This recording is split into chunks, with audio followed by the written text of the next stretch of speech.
How's going on, guys? James Daly here with Padrino Goat to make a video on Naruto from the War Arc versus the Saiyans from the Saiyan saga. We're talking Raditz, Nappa, and Vegeta.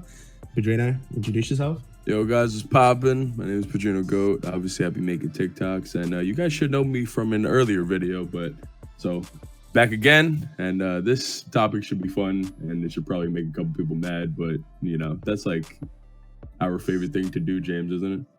Oh, yeah, of course. What do you mean? I made a career out of it. Oh, shit. Right. But yeah, all right, so today we're going to obviously go through Naruto's War Arc scaling, and then we're going to talk about the Saiyans after that. But we should obviously start with Naruto since he's the first one. He'll probably take the most time, actually, funnily enough. So let's start with this. All right, so Padrino, I think you'd agree he's not FTL in the War Arc, right? So when it comes to like the debunks to that, especially things like the Raikage data book where it says that, like, you know, he's like approaching light speed, I definitely see like a lot of the arguments stating one that's like extremely like hyperbolic, and also I've seen like calcs for like some of like Naruto's most impressive feats. Actually you actually made one of the calcs for like Light Fang is not that impressive. If you want to talk about that. Yeah, okay, so I personally think he's about Rel. I did a calc on the Light Fang, but basically I took this, since the Light Fang's very vague in the manga, we can't really determine when Naruto dodged, so I kind of just had to take that he starts dodging from when the Light Fang actually shoots. There's a few things we got to talk about here. One, the Light Fang in the dad book, even though I don't really value dad books that much, in this one, since it's more confirmed and it's more like intended upon, the dad book basically says it bisects, so it cuts things in half. So obviously the slicing of it is what makes it light speed. They even say it cuts at the speed of light, it bisects at the speed of light. It's a laser that cuts you. That's impossible to dodge the cutting. Like, it says it like multiple times. It's very much justified that it's talking in reference to cutting things, not just like a laser shooting. So therefore I think Madara's swing could be light speed in this instance, but I don't think Madara himself may be light speed. The only reason I don't think that Madara's base is light speed is because we know certain jutsus amp your physical speed. Things like the Chidori is shown to amp your speed past base. So I think there's plenty of arguments to say that Madara is just temporarily amped when he was using the Light Fang, and where his like neck swing was like light speed in that specific instance.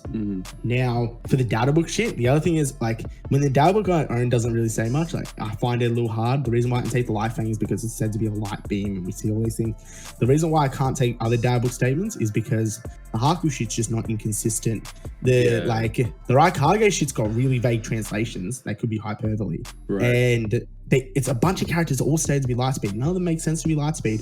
Also, then there's things like the Daruwi shit. The reason why I disagree with like the Daruwi shit is because of like basic quantum mechanics here. We're talking about light and lasers and laser circus as in massless particles. This shit's shown to have force, for one, when it hits Sasuke, and two, it's also shown to be like it's made out of lightning and water. Electrons and bends weird too. Like, it's like not it's like not really consistent with like actually light. So it's, you know, I just don't see how you're getting electrons and fucking water and making massless particles with no like invariant mass. So yeah, I see nothing to say this is like light speed. Now, the other ones like shit like the Mifune shit. The Mifune shit has nothing in manga that even like justifies this data book statement. I think the data book is as good as backup evidence. I don't think it can introduce new shit. I don't care for that. I think it can be used as backup to confirm things. That's it. So like, because I don't agree with the whole idea. If someone states something that's never confirmed in the manga, why should I care about it? Yeah, like, or even like implied in the manga. But yeah, it's just not consistent. There's no like consistency. There's no feats that make this consistent.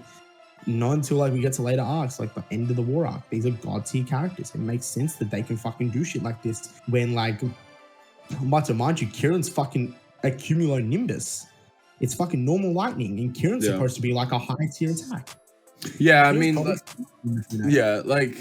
Kirin up to that point was like probably like, I'm not gonna say the most like powerful, you know what I'm saying, jutsu, but it was like definitely like in that upper echelon of it. And I mean, like, you like have like Itachi reacting to it, which is impressive, but again though, but I mean, and from like hundreds of meters away, he was ill, and you know, he was like fatigued, but like like you said, the like distance between like where it's like launched to like where it, you know, actually like hits is like quite far. Probably thousands of meters in the air. Yeah.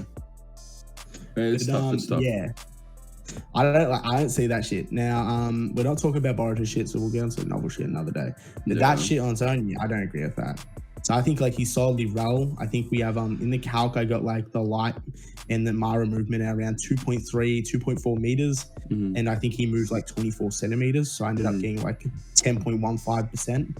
So that was that's pretty fast. It's about it's like the baseline relativistic. So yeah, that's definitely fast for Naruto.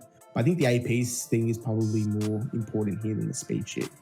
AP, yeah. So yeah. So when it comes like the AP scaling of like Naruto, for quite a long time, especially in like the war arc, it was pretty contentious, and it was off of like Kaguya's data book. Okay, so there is a data book that is talking about like Kaguya's Kaguya's like Ren Sharingan and like all the techniques that are like derived from it, and it says creating dimensions as she pleases, or that's what one translation says.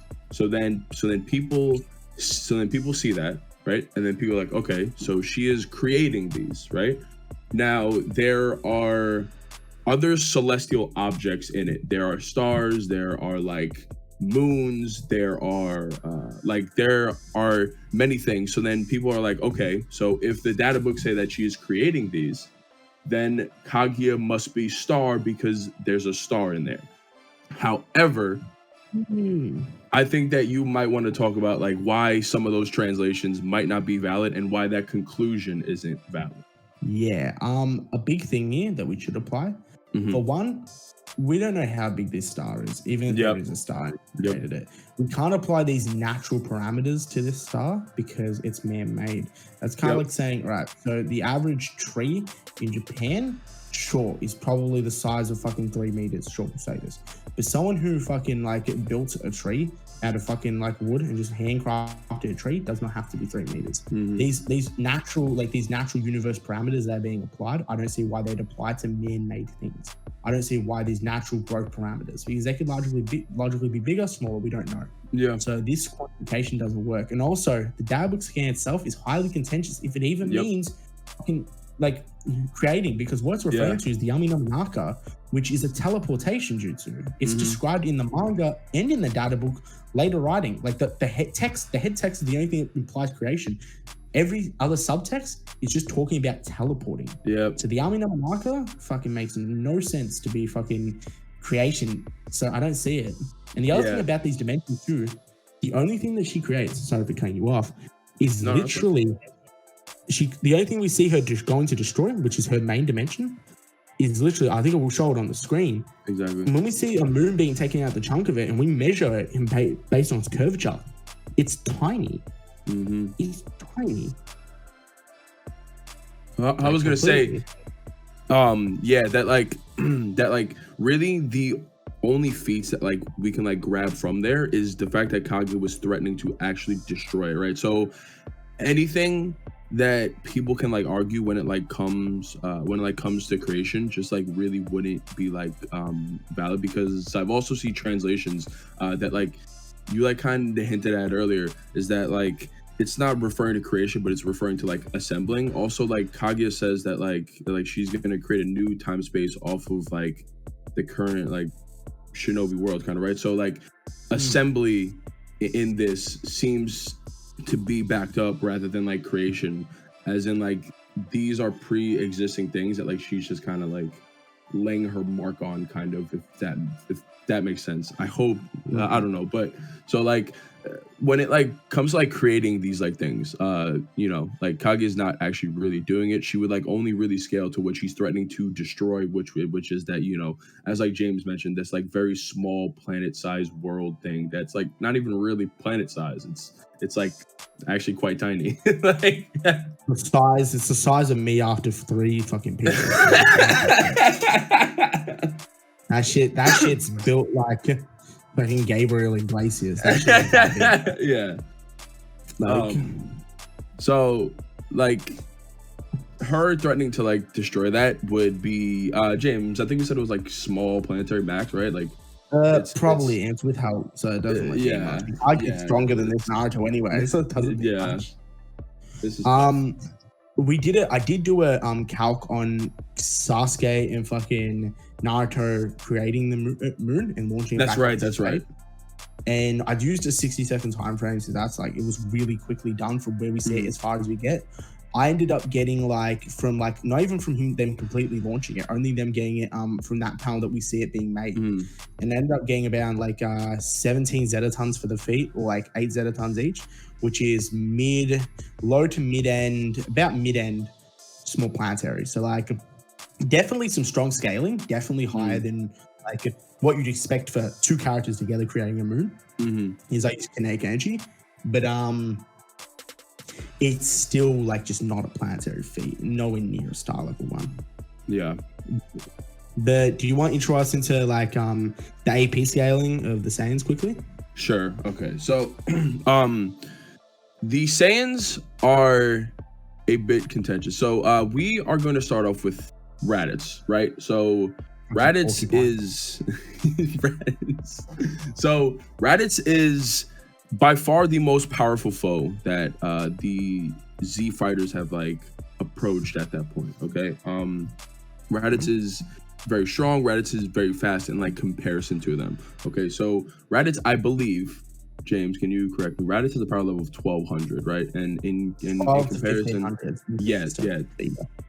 So in comparison to Goku and Piccolo, those like power levels were like 300. Piccolo's was 322, and Goku's was like slightly like higher. Okay, they were kind of getting shit stomped.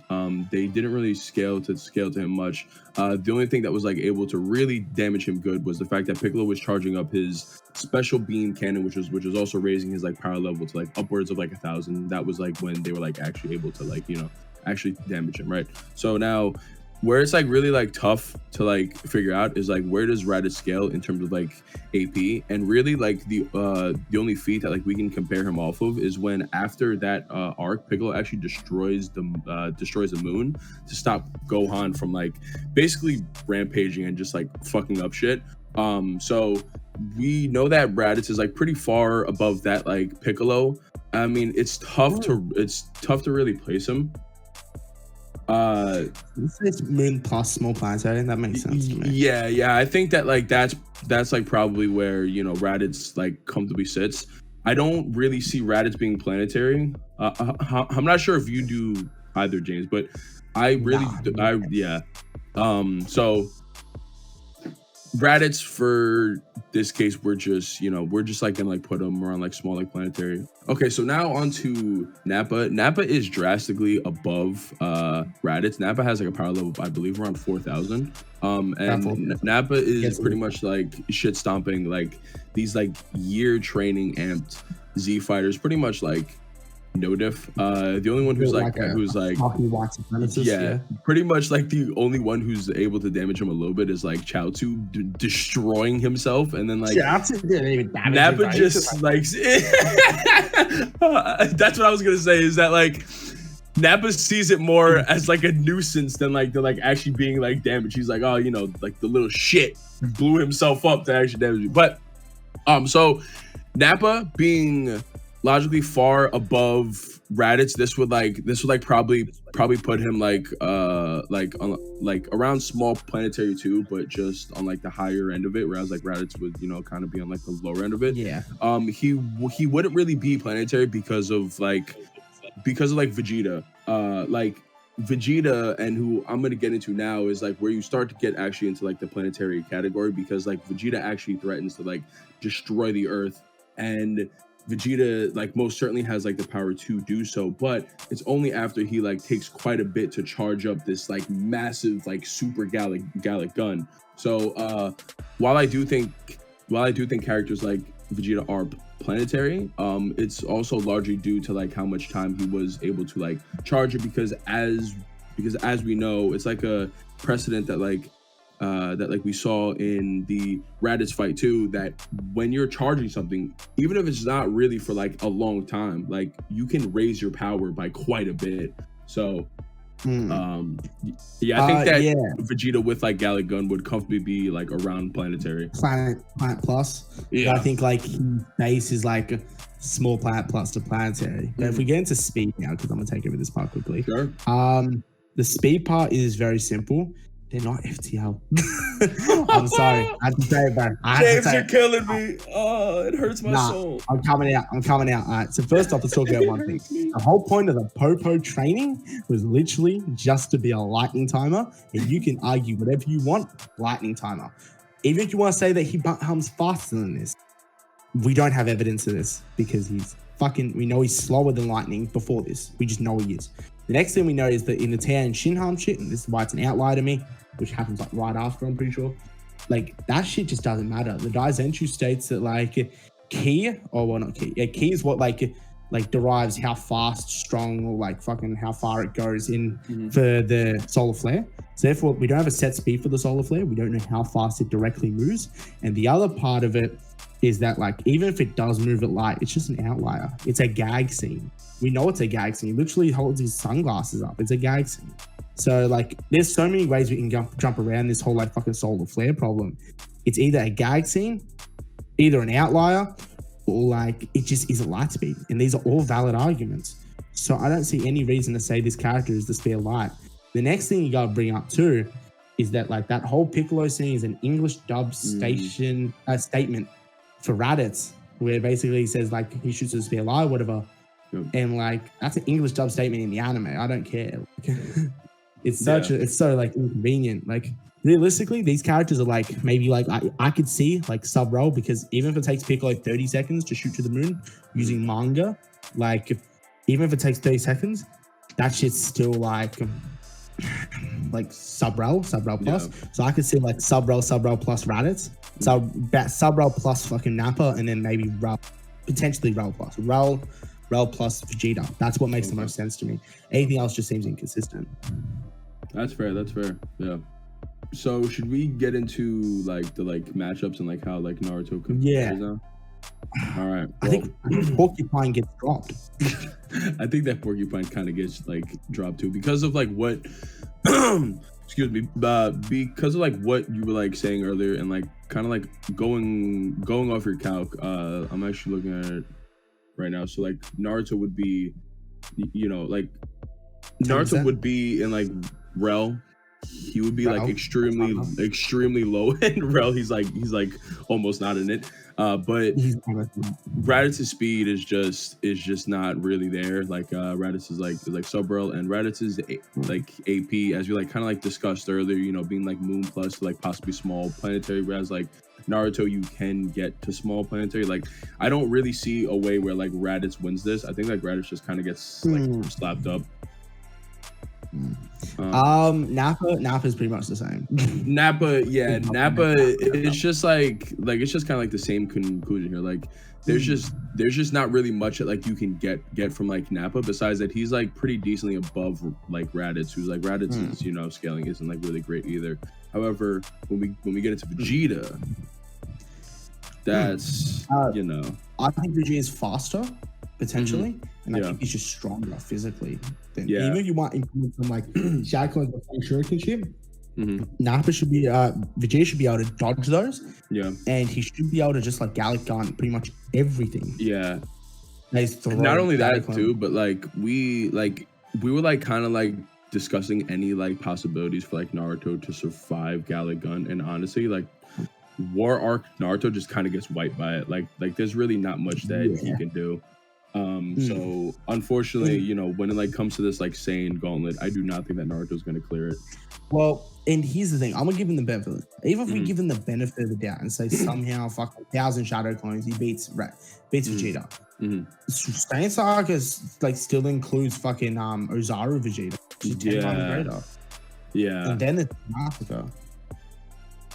Like he's casual punches. I would also include like Kaioken times 4 Goku, which would bring him up to like 32,000. And I mean, honestly, like if he somehow manages to crawl his way past Vegeta, Goku with like a power level of like upwards of like 8,000 more than Vegeta, I don't think there's anything that Naruto can do right there. Naruto just gets slammed. So yeah, this fight's over real quick. Realistically, like the Rasengan Shuriken's cool and all, should be able to get him, but the character's faster than the Rasengan Shuriken, that shit just does not matter. Yep. So unfortunately for Naruto, he will not be clearing the Saiyan saga. So sad. Yeah. But I hope you all enjoyed this video.